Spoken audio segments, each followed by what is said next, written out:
बिस्मिल्लाहिर्रहमानिर्रहीम, अस्सलाम वालेकुम। आप देख रहे हैं मुझे मेरे यूट्यूब चैनल पर और मैं मुज़म्मिल अवान हूँ। कोई लंबी चौड़ी बातें नहीं करनी, तबीयत भी अपसेट है। आप तमाम व्यूअर्स से रिक्वेस्ट करूँगा कि आप सब मेरी सेहत याबी के लिए दुआ करें। और मैं इस वक्त जिस हालत में हूँ मैं आपको बता रहा हूँ कि बहुत ज़्यादा पेन है।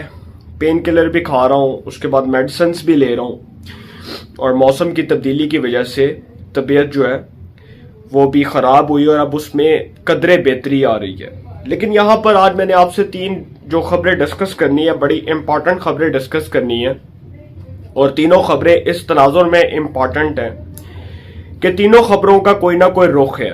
सबसे पहली खबर जो है वो ये कि नए आर्मी चीफ का जो ऐलान है उस हवाले से बहुत जल्द फैसला होने जा रहा है कि कौन सी शख्सियत को अफवाज पाकिस्तान का नया सरबराह मुकर्रर किया जाएगा।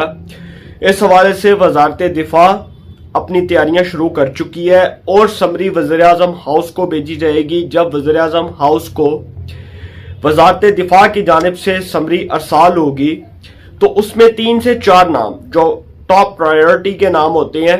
वैसे तो जो प्रायोरिटी होती है उसमें 3 नाम सबसे पहले, जो फर्स्ट, सेकंड और थर्ड, जो 3 नाम होते हैं उसमें से किसी भी शख्सियत को आर्मी चीफ बनाया जा सकता है। लेकिन यहाँ पर चूंकि 4 से 5 नाम भेजे जाएंगे और इन 4 से 5 नामों के बाद ये फैसला किया जाएगा कि वज़ीर-ए-आज़म किस शख्सियत को आर्मी चीफ अपॉइंट करते हैं। इस हवाले से ये फैसला वज़ीर-ए-आज़म ने करना है। लेकिन इस खबर के साथ साथ ये भी कहा जा रहा है कि नए आर्मी चीफ की तैनाती का जो ऐलान है इससे इमरान खान साहब की टांगें कांप जाएंगी और इमरान खान साहब की चीखें सुनाई देंगी। वो इसलिए क्योंकि जो नैरेटिव वो बना रहे हैं कि नवाज शरीफ और जरदारी करप्ट है, चोर है और इन्होंने मुल्क का पैसा खाया, इनको करप्शन करने की इजाजत दी गई, वो बराह रास्त जो अटैक कर रहे हैं वो पाकिस्तान की मिलिट्री इस्टेब्लिशमेंट के ऊपर कर रहे हैं। और उनका बराह रास्त जो अटैक है वो इसलिए मिलिट्री इस्टेब्लिशमेंट की जानिब है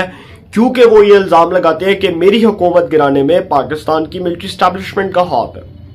और अमेरिका के साथ साथ वो पाकिस्तान की इस्टेब्लिशमेंट को भी इस बात का इल्जाम देते हैं कि आपने मेरी हुकूमत ख़त्म की, मुझे वज़ारत उज़्मा की कुर्सी से हटाया, मेरे खिलाफ जो अदम एतमाद की तहरीक मूव ऑन की गई वो इस्टेब्लिशमेंट की जानिब से की गई। अब इमरान खान साहब एक ऐसे वक्त में नए आर्मी चीफ की अपॉइंटमेंट को, इस अमल को मुतनाज़ बनाने की कोशिश कर रहे हैं जब नए आर्मी चीफ का ऐलान होने जा रहा है। और यह भी कहा जा रहा था कि नवंबर बहुत इंपॉर्टेंट है, नवंबर के अंदर बहुत सख्त किस्म के फैसले होने हैं। मैं नहीं समझता इतना इंपॉर्टेंट है। एक नया आर्मी चीफ आएगा, वो फौज की कमान संभालेगा, वो फौज के नए सरबराह के तौर पर हलफ लेगा और वो आर्मी चीफ बन जाएगा। उसके बाद नवंबर इस लिहाज से इंपॉर्टेंट कहा जा रहा है कि शायद नए आर्मी चीफ जो है वो इमरान खान साहब के हवाले से क्या सॉफ्ट कॉर्नर रखेंगे, ये बात पहले कर चुके हैं। इस खबर का दूसरा रुख क्या है उसके ऊपर आने जा रहा हूं कि जनरल बाजवा साहब ने जो पैगाम दिया और उन्होंने ये कहा है कि फौज अपने आप को सियासत से पाक रखेगी, फौज अपने आप को सियासत से दूर रखेगी। इट मीन्स के आर्मी ये डिसाइड कर चुकी है कि वो अब पॉलिटिकल इंटरफेरेंस, पॉलिटिकल सियासी मुदाखलत का हरगिज हिस्सा नहीं बनेगी, ना अब बनेगी, ना आइंदा मुस्तकबिल में बनेगी और ना ही आइंदा मुस्तकबिल में वो किसी भी सियासी सरगर्मी का हिस्सा बनने का इरादा रखती है। ये आर्मी का फैसला, ये अफवाज पाकिस्तान का फैसला है और ये इस तनाजुर में किया जा रहा है कि अभी तक जितने भी पाकिस्तान में इलेक्शंस हुए उन सब में आर्मी की पॉलिटिकल इंटरफेरेंस को शामिल किया गया और इल्ज़ाम लगाया जाता रहा कि आर्मी पाकिस्तान में इंतखाबात करवाती है और हुकूमतें बनाने और गिराने का सिलसिला आर्मी के सपोर्ट होता है। ये इल्ज़ामात लगते रहे हैं, तमाम पॉलिटिकल पार्टीज की जानिब से ये इल्ज़ामात लगते रहे।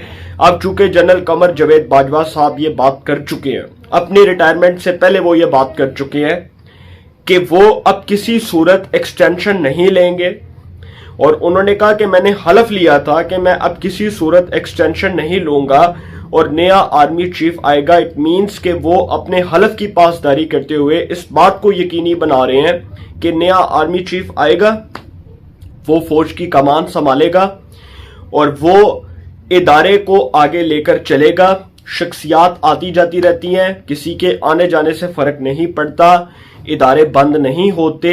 अगर एक शख्स किसी इदारे से रिटायर होता है तो उसके बाद नया शख्स आ जाता है। ये पाकिस्तान है, चलता है। तो यहां पर जी बिल्कुल ऐसे ही होगा कि army chief general Qamar Javed Bajwa साहब, जो कि खुद इस बात का इजहार कर चुके हैं, खुद कह चुके हैं, अपने अल्फाज वो दोहरा चुके हैं और वाज़े तौर पर इस बात का ऐलान कर चुके हैं कि वो किसी सूरत एक्सटेंशन के कायल नहीं है, किसी सूरत वो एक्सटेंशन को कबूल नहीं करेंगे।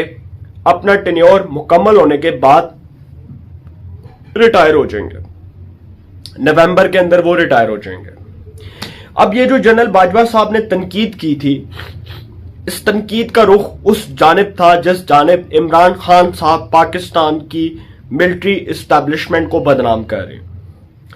इस तनकीद का रुख इस जानिब था कि जब जनरल बाजवा ने फेक न्यूज के बारे में बात की, उन्होंने बताया कि फेक न्यूज पर कान ना धरे जाएं। ऐसी खबरें जो डिस इंफॉर्मेशन के तौर पर फैलाई जाती हैं, इस तरह की खबरों पर यकीन ना किया जाए। ऐसी खबरें जो डिस इंफॉर्मेशन के तौर पर लोगों के ज़हनों में डाली जा रही हैं, ऐसी खबरों पर यकीन ना किया जाए। उनकी तनकीद का रुख इमरान खान साहब की जानिब था और इमरान खान साहब के साथ साथ उन लोगों की जानिब था जो इमरान खान साहब को बड़ी फेवर दे रहे हैं। अब आप समझ गए होंगे कि वो ताकतें जो समझती हैं कि अगर इमरान खान को कुछ हो गया तो हमारी इन्वेस्टमेंट तो तबाह हो जाएगी। और आपने देखा कि अक़वाम मुत्तहिदा का वो खत जिसमें इस बात का इजहार किया गया कि अगर इमरान खान को कुछ हुआ तो पाकिस्तान नहीं चलेगा। अब आप अंदाजा लगा लें कि इमरान खान साहब की पॉलिटिक्स किस सर्कल के अंदर खड़ी हुई है और जनरल बाजवा साहब का स्टेटमेंट किस तनाजुर में है। और इस तनाजुर में उनके बयान को मद्देनजर रखते हुए जो बात वो कह रहे हैं, उन्होंने ये बात की कि फेक न्यूज फैलाने वाले उनसे खबरदार रहा जाए। और ये फेक न्यूज इस हवाले से भी फैलाई गई कि मैंने आपको बताया था कि जो इमरान खान साहब कौमी सलामती कमेटी के इन कैमरा ब्रीफिंग इजलास की ब्रीफिंग को मानने से इंकारी हैं, उस कौमी सलामती कमेटी के इजलास के अंदर ये एलामिया जारी किया गया कि कोई बैरूनी साजिश नहीं हुई, अमेरिका के पाकिस्तान की सियासत में मुदाखलत के सबूत नहीं मिले। ये पाकिस्तान की अदालत उज़्मा सुप्रीम कोर्ट ऑफ पाकिस्तान के चीफ जस्टिस उमर अता बंदयाल साहब ने भी कहा कि कोई साजिश नहीं हुई। जब डिप्टी स्पीकर रूलिंग केस का फैसला आया, उस वक्त सुप्रीम कोर्ट का भी फैसला आया और डिप्टी स्पीकर रूलिंग केस के फैसले के ऊपर ही सुप्रीम कोर्ट ने उस फैसले की रोशनी पर अपना फैसला जारी किया जब इमरान खान साहब ने असेंबली को डिसॉल्व करने का फैसला किया। और उसके बाद ये अदालत में चैलेंज हुआ, अदालत ने असेंबली को बहाल किया। असेंबली की जो है वो कार्रवाई जिसको इमरान खान साहब ने बड़ी बुरी तरह अपने पांव तले रौंदा, उस कार्रवाई को बहाल किया। असेंबली के डेकोरम को खराब करने वाले जो लोग हैं आपके सामने हैं, इससे ज्यादा बात नहीं करूंगा। जिन्होंने आइन तोड़ा, जो आइन शिकन साबित हुए, वो आपके सामने है। अब वजीर आजम शहबाज शरीफ साहब ने जिस साकिब निसार साहब के ऊपर तनकीद की, और वजीर आजम साहब ने एक ऐसे मौके के ऊपर साकिब निसार साहब के ऊपर तनकीद की जब वजीर आजम साहब ने ये देखा कि नून लीग जो है उसकी बेगुनाही अब अदालतों से साबित हो रही है और नून लीग को अदालतों से रिलीफ मिलने का सिलसिला शुरू हो चुका है। और जो करप्शन के झूठे इल्जामात फतवे लगाए जा रहे थे वो झूठे और जाली साबित हुए। अब वज़ीर आज़म साहब ने एक तकरीब, आप ये कह लें कि मुझे नहीं पता वो क्या, मैं उस बारे में तो इतना इल्म नहीं रखता, लेकिन वज़ीर आज़म साहब की मैंने थोड़ी सी वो तकरीर सुनी और उसमें उन्होंने साकिब निसार साहब के ऊपर तनकीद की कि वो शख्स जो अदालतें लगा के बैठता था, जो पाकिस्तान में आइन कानून की हुक्मरानी का बहुत बड़ा आप समझ लें कि चैंपियन बनता था, पाकिस्तान में आइन और कानून की हुक्मरानी के बोलबाले की बात करता था, उस शख्स के होते हुए मुझ पर 56 कंपनियों की करप्शन का इल्जाम लगाया गया, जबकि आज भी वो इल्जाम गलत है। उन्होंने कहा कि साकिब निसार ने अपने ओहदे से गद्दारी की। साकिब निसार जो इस मुल्क के साबिक चीफ जस्टिस रहे, आपने देखा कि उनका दौर बहुत कंट्रोवर्शियल रहा। वो कभी स्कूल्स में जाते थे, कभी मेडिकल कॉलेजेस में जाते थे, कभी यूनिवर्सिटीज में जाते थे, कभी वो सरकारी दफातर में जाते थे। और एक ऐसा भी टाइम आया कि उन्होंने एक जज थे, आई थिंक एडिशनल जज थे, एडिशनल सेशन जज थे, जिनका मोबाइल पकड़ के उन्होंने फेंक दिया। और वो जिस किस्म का एक अपना आप समझ लें कि एक अपना किरदार कौम के सामने ला रहे थे, वो मुझे इंडियन फिल्मों के वो एक्टर्स की एक्टिंग याद आ गई जब साकिब निसार साहब इस किस्म की हरकतें करते थे। और मुझे याद आया कि साकिब निसार साहब को जज होने की बजाय पाकिस्तान में बॉलीवुड के अंदर काम करना चाहिए था, क्योंकि माशाल्लाह एक्टिंग वो बहुत अच्छी करते थे। अब साकिब निसार साहब के ऊपर जो तनकीद की है, ये बेसिकली शहबाज शरीफ की तनकीद का वो रुख है जो नवाज शरीफ साहब के हक में है।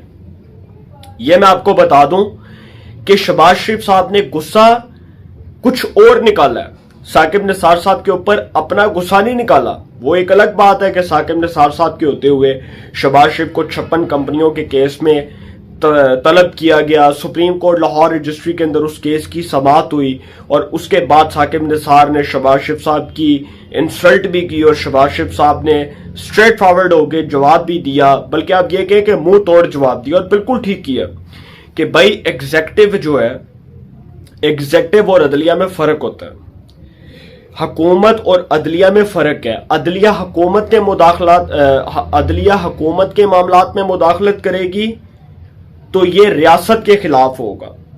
हुकूमत अदलिया के मामलात में मुदाखलत करेगी, हुकूमत अदलिया को डिट्रैक्ट करने की कोशिश करेगी, ये अदलिया के खिलाफ भी होगा, ये रियासत के खिलाफ भी होगा, और ये पाकिस्तान में इंसाफ का कत्ले आम भी होगा। लेकिन यहां पर शहबाज शरीफ साहब ने जो तनकीद की है मियां साकिब निसार साहब के ऊपर, ये इसलिए की है कि साकिब निसार साहब के होते हुए नवाज शरीफ को, मरियम को, नून लीग के बेशतर रहनुमाओं को सजाएं दी गई, उन्हीं के दौर में दी गई। और अब शहबाज शरीफ चूंकि ये समझते हैं कि मरियम नवाज साहिबा, उनके भाई नवाज शरीफ साहब की साहिबजादी मरियम नवाज साहिबा बेगुनाह साबित हो चुकी हैं अदालती फैसले के जरिए, नवाज शरीफ साहब भी बेगुनाह साबित होने जा रहे हैं। तो अब शहबाज शरीफ साहब ने अपने दिल की भड़ास निकालते हुए साकिब निसार को हत्या तनकीद का निशाना बनाया, और उनके इस जानिब मलक अहमद खान, मियां मरगूब, मरियम औरंगजेब साहिबा, दीगर सियासी सीनियर रहनुमा भी मौजूद थे, और शहबाज शरीफ साहब ने बड़ी एग्रेसिव स्पीच की। तो ये शहबाज शरीफ साहब की तनकीद का बेसिक मकसद जो है वो मैंने आपको बता दिया। और आखिर में ये बात करता जाऊं कि मेरी सेहत याबी के लिए जरूर दुआ कीजिएगा। अल्लाह ताला आप सबको खुश रखे, सलामत रखे, आपका हामी और नासिर हो। इंशाल्लाह जी एक नए सेगमेंट के साथ फिर मुलाकात होगी। अपना बहुत ख्याल रखिएगा। अल्लाह ने के बाद।